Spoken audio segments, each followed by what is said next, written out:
Welcome to Bedtime Classics. Let the world around you grow quiet. Tonight's story is The Emperor's New Clothes, a fairy tale by Hans Christian Andersen. Close your eyes, breathe deeply, and drift gently into sleep. Many years ago, there was an emperor who was so excessively fond of new clothes that he spent all his money in dress. He did not trouble himself in the least about his soldiers, nor did he care to go either to the theatre or the chase, except for the opportunities then afforded him for displaying his new clothes. He had a different suit for each hour of the day, and, as of any other king or emperor, one is accustomed to say, "He is sitting in council." It was always said of him, "The emperor is sitting in his wardrobe." Time passed merrily in the large town which was his capital. Strangers arrived every day at the court. One day, two rogues, calling themselves weavers, made their appearance. They gave out that they knew how to weave stuffs of the most beautiful colours and elaborate patterns, the clothes manufactured from which should have the wonderful property of remaining invisible to everyone who was unfit for the office he held or who was extraordinarily simple in character. These must indeed be splendid clothes, thought the emperor. Had I such a suit, I might at once find out what men in my realms are unfit for their office, and also be able to distinguish the wise from the foolish. This stuff must be woven for me immediately. And he caused large sums of money to be given to both the weavers in order that they might begin their work directly. So the two pretended weavers set up two looms and affected to work very busily, though in reality they did nothing at all. They asked for the most delicate silk and the purest gold thread, put both into their own knapsacks, and then continued their pretended work at the empty looms until late at night, at tea. "I should like to know how the weavers are getting on with my cloth," said the emperor to himself, after some little time had elapsed. He was, however, rather embarrassed when he remembered that a simpleton, or one unfit for his office, would be unable to see the manufacture. To be sure, he thought he had nothing to risk in his own person, but yet he would prefer sending somebody else to bring him intelligence about the weavers and their work before he troubled himself in the affair. All the people throughout the city had heard of the wonderful property the cloth was to possess, and all were anxious to learn how wise or how ignorant their neighbours might prove to be. "I will send my faithful old minister to the weavers," said the emperor at last, after some deliberation. "He will be best able to see how the cloth looks, for he is a man of sense, and no one can be more suitable for his office than he is." So the faithful old minister went into the hall where the knaves were working with all their might at their empty looms. "What can be the meaning of this?" thought the old man, opening his eyes very wide. "I cannot discover the least bit of thread on the looms." However, he did not express his thoughts aloud. The impostors requested him very courteously to be so good as to come nearer their looms, and then asked him whether the design pleased him, and whether the colours were not very beautiful, at the same time pointing to the empty frames. The poor old minister looked and looked. He could not discover anything on the looms, for a very good reason, viz., there was nothing there. "What?" thought he again. "Is it possible that I am a simpleton? I have never thought so myself, and no one must know it now if I am so. Can it be that I am unfit for my office? No, that must not be said either. I will never confess that I could not see the stuff." "Well, Sir Minister," said one of the knaves, still pretending to work, You do not say whether the stuff pleases you." "Oh, it is excellent," replied the old minister, looking at the loom through his spectacles. "This pattern and the colours, yes, I will tell the emperor without delay how very beautiful I think them." "We shall be much obliged to you," said the impostors, and then they named the different colours and described the pattern of the pretended stuff. The old minister listened attentively to their words, in order that he might repeat them to the emperor, and then the knaves asked for more silk and gold, saying that it was necessary to complete what they had begun. However, they put all that was given them into their knapsacks and continued to work with as much apparent diligence as before at their empty looms. The emperor now sent another officer of his court to see how the men were getting on, and to ascertain whether the cloth would soon be ready. It was just the same with this gentleman as with the minister. He surveyed the looms on all sides, but could see nothing at all but the empty frames. "Does not the stuff appear as beautiful to you as it did to my lord the minister?" asked the impostors of the emperor's second ambassador, at the same time making the same gestures as before and talking of the design and colours which were not there. "I certainly am not stupid," thought the messenger. "It must be that I am not fit for my good, profitable office. That is very odd. However, no one shall know anything about it." And accordingly, he praised the stuff he could not see and declared that he was delighted with both colours and patterns. "Indeed, please your imperial majesty," said he to his sovereign when he returned, "the cloth which the weavers are preparing is extraordinarily magnificent." The whole city was talking of the splendid cloth which the emperor had ordered to be woven at his own expense. And now the emperor himself wished to see the costly manufacture while it was still in the loom. Accompanied by a select number of officers of the court, among whom were the two honest men who had already admired the cloth, he went to the crafty impostors who, as soon as they were aware of the emperor's approach, went on working more diligently than ever, although they still did not pass a single thread through the looms. "Is not the work absolutely magnificent?" said the two officers of the crown already mentioned. "If your majesty will only be pleased to look at it, what a splendid design, what glorious colours!" And at the same time they pointed to the empty frames, for they imagined that everyone else could see this exquisite piece of workmanship. "How is this?" said the emperor to himself. "I can see nothing. This is indeed a terrible affair. Am I a simpleton, or am I unfit to be an emperor? That would be the worst thing that could happen. Oh, the cloth is charming," said he aloud. "It has my complete approbation." And he smiled most graciously and looked closely at the empty looms, for on no account would he say that he could not see what two of the officers of his court had praised so much. All his retinue now strained their eyes, hoping to discover something on the looms, but they could see no more than the others. Nevertheless, they all exclaimed, "Oh, how beautiful!" and advised His Majesty to have some new clothes made from this splendid material for the approaching procession.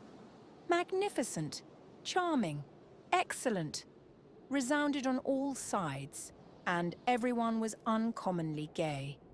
The emperor shared in the general satisfaction and presented the impostors with the riband of an order of knighthood, to be worn in their buttonholes, and the title of gentlemen weavers. The rogues sat up the whole of the night before the day on which the procession was to take place, and had 16 lights burning, so that everyone might see how anxious they were to finish the emperor's new suit. They pretended to roll the cloth off the looms, cut the air with their scissors, and sewed with needles without any thread in them. "See," cried they at last, "the emperor's new clothes are ready." And now the emperor, with all the grandees of his court, came to the weavers, and the rogues raised their arms as if in the act of holding something up, saying, "Here are your majesty's trousers, here is the scarf, here is the mantle. The whole suit is as light as a cobweb. One might fancy one has nothing at all on when dressed in it. That, however, is the great virtue of this delicate cloth." "Yes, indeed," said all the courtiers, although not one of them could see anything of this exquisite manufacture. "If your Imperial Majesty will be graciously pleased to take off your clothes, we will fit on the new suit in front of the looking-glass." The emperor was accordingly undressed, and the rogues pretended to array him in his new suit, the emperor turning round from side to side before the looking-glass. "How splendid His Majesty looks in his new clothes, and how well they fit!" everyone cried out. "What a design! What colours! These are indeed royal robes!" "The canopy which is to be borne over your Majesty in the procession is waiting," announced the chief master of the ceremonies. "I am quite ready," answered the emperor. "Do my new clothes fit well?" asked he, turning himself round again before the looking-glass, in order that he might appear to be examining his handsome suit. The lords of the bedchamber, who were to carry His Majesty's train, felt about on the ground, as if they were lifting up the ends of the mantle, and pretended to be carrying something, for they would by no means betray anything like simplicity or unfitness for their office. So now the emperor walked under his high canopy in the midst of the procession, through the streets of his capital, and all the people standing by and those at the windows cried out, "Oh, how beautiful are our emperor's new clothes! What a magnificent train there is to the mantle, and how gracefully the scarf hangs!" In short, no one would allow that he could not see these much-admired clothes, because in doing so, he would have declared himself either a simpleton or unfit for his office. Certainly none of the emperor's various suits had ever made so great an impression as these invisible ones. "But the emperor has nothing at all on," said a little child. "Listen to the voice of innocence," exclaimed his father, and what the child had said was whispered from one to another. "But he has nothing at all on!" at last cried out all the people. The emperor was vexed, for he knew that the people were right, but he thought the procession must go on now, and the lords of the bedchamber took greater pains than ever to appear holding up a train, although in reality there was no train to hold. That was the emperor's new clothes. Sweet dreams.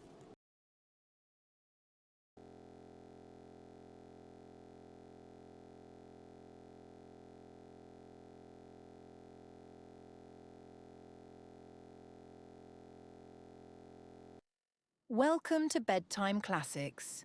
Let the world around you grow quiet. Tonight's story is The Swineherd, a fairy tale by Hans Christian Andersen. Close your eyes, breathe deeply, and drift gently into sleep. There was once a poor prince who had a kingdom.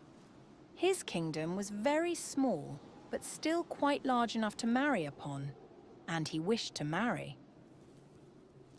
It was certainly rather cool of him to say to the emperor's daughter, "Will you have me?" But so he did, for his name was renowned far and wide, and there were 100 princesses who would have answered, yes, and thank you kindly. We shall see what this princess said. Listen. It happened that where the prince's father lay buried, there grew a rose tree, a most beautiful rose tree, which blossomed only once in every 5 years, and even then bore only one flower. But that was a rose. It smelt so sweet that all cares and sorrows were forgotten by him who inhaled its fragrance. And furthermore, the prince had a nightingale who could sing in such a manner that it seemed as though all sweet melodies dwelt in her little throat. So the princess was to have the rose and the nightingale, and they were accordingly put into large silver caskets and sent to her. The emperor had them brought into a large hall where the princess was playing at visiting with the ladies of the court, and when she saw the caskets with the presents, she clapped her hands for joy. "Ah, if it were but a little pussy cat," said she, but the rose tree with its beautiful rose came to view. "Oh, how prettily it is made," said all the court ladies. "It is more than pretty," said the emperor. "It is charming." But the princess touched it and was almost ready to cry. "Fie, papa," said she. "It is not made at all. It is natural." "Let us see what is in the other casket before we get into a bad humour," said the emperor. So the nightingale came forth and sang so delightfully that at first no one could say anything ill-humoured of her. "Superbe! Charmante!" exclaimed the ladies, for they all used to chatter French, each one worse than her neighbour. "How much the bird reminds me of the musical box that belonged to our blessed Empress," said an old knight. "Oh yes, these are the same tones, the same execution." "Yes, yes," said the emperor, and he wept like a child at the remembrance. "I will still hope that it is not a real bird," said the princess. "Yes, it is a real bird," said those who had brought it. "Well, then let the bird fly," said the princess, and she positively refused to see the prince. However, he was not to be discouraged. He daubed his face over brown and black, pulled his cap over his ears, and knocked at the door. "Good day to my lord, the emperor," said he. "Can I have employment at the palace?" "Why, yes," said the emperor. "I want someone to take care of the pigs, for we have a great many of them." So the prince was appointed imperial swineherd. He had a dirty little room close by the pigsty, and there he sat the whole day and worked. By the evening he had made a pretty little kitchen pot. Little bells were hung all round it, and when the pot was boiling, these bells tinkled in the most charming manner and played the old melody. "Ach, du lieber Augustin, alles ist weg, weg, weg." "Ah, dear Augustine, all is gone, gone, gone." But what was still more curious, whoever held his finger in the smoke of the kitchen pot immediately smelt all the dishes that were cooking on every hearth in the city. This, you see, was something quite different from the rose.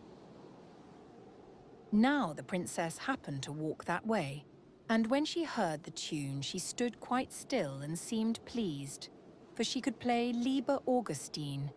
It was the only piece she knew, and she played it with one finger. "Why, there is my piece," said the princess. "That swineherd must certainly have been well educated. Go in and ask him the price of the instrument." So one of the court ladies must run in. However, she drew on wooden slippers first. "What will you take for the kitchen pot?" said the lady.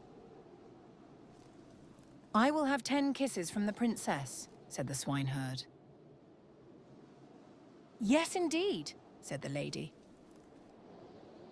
I cannot sell it for less, rejoined the swineherd. He is an impudent fellow, said the princess, and she walked on. But when she had gone a little way, the bells tinkled so prettily. Ach, du lieber Augustin, alles ist weg, weg, weg. Stay, said the princess. Ask him if he will have 10 kisses from the ladies of my court. No, thank you, said the swineherd. 10 kisses from the princess, or I keep the kitchen pot myself. That must not be either, said the princess.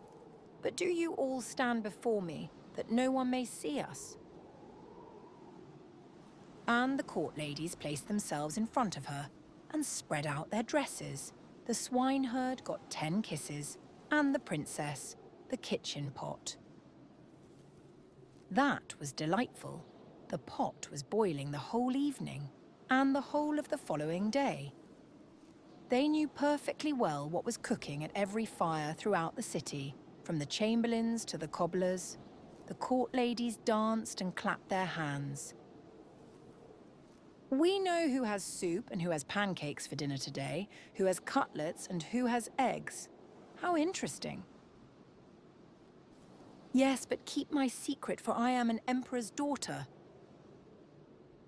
The swineherd, that is to say, the prince, for no one knew that he was other than an ill-favoured swineherd, let not a day pass without working at something. He at last constructed a rattle, which, when it was swung round, played all the waltzes and jig tunes which have ever been heard since the creation of the world. Ah, that is superb, said the princess when she passed by. I have never heard prettier compositions. Go in and ask him the price of the instrument, but mind, he shall have no more kisses. He will have 100 kisses from the princess, said the lady who had been to ask. I think he is not in his right senses, said the princess and walked on. But when she had gone a little way, she stopped again. One must encourage art, said she. I am the emperor's daughter. Tell him he shall, as on yesterday, have 10 kisses from me, and may take the rest from the ladies of the court. Oh, but we should not like that at all, said they. What are you muttering? Asked the princess. If I can kiss him, surely you can. Remember that you owe everything to me. So the ladies were obliged to go to him again. 100 kisses from the princess, said he, or else let everyone keep his own. Stand round, said she, and all the ladies stood round her whilst the kissing was going on. What can be the reason for such a crowd close by the pigsty? Said the emperor, who happened just then to step out on the balcony. He rubbed his eyes and put on his spectacles. They are the ladies of the court. I must go down and see what they are about. So he pulled up his slippers at the heel, for he had trodden them down. As soon as he had got into the courtyard, he moved very softly, and the ladies were so much engrossed with counting the kisses that all might go on fairly, that they did not perceive the emperor. He rose on his tiptoes. What is all this? Said he, when he saw what was going on, and he boxed the princess's ears with his slipper, just as the swineherd was taking the 86th kiss. March out, said the emperor, for he was very angry, and both princess and swineherd were thrust out of the city. The princess now stood and wept, the swineherd scolded, and the rain poured down. Alas, unhappy creature that I am, said the princess. If I had but married the handsome young prince, ah, how unfortunate I am. And the swineherd went behind a tree, washed the black and brown colour from his face, threw off his dirty clothes, and stepped forth in his princely robes. He looked so noble that the princess could not help bowing before him.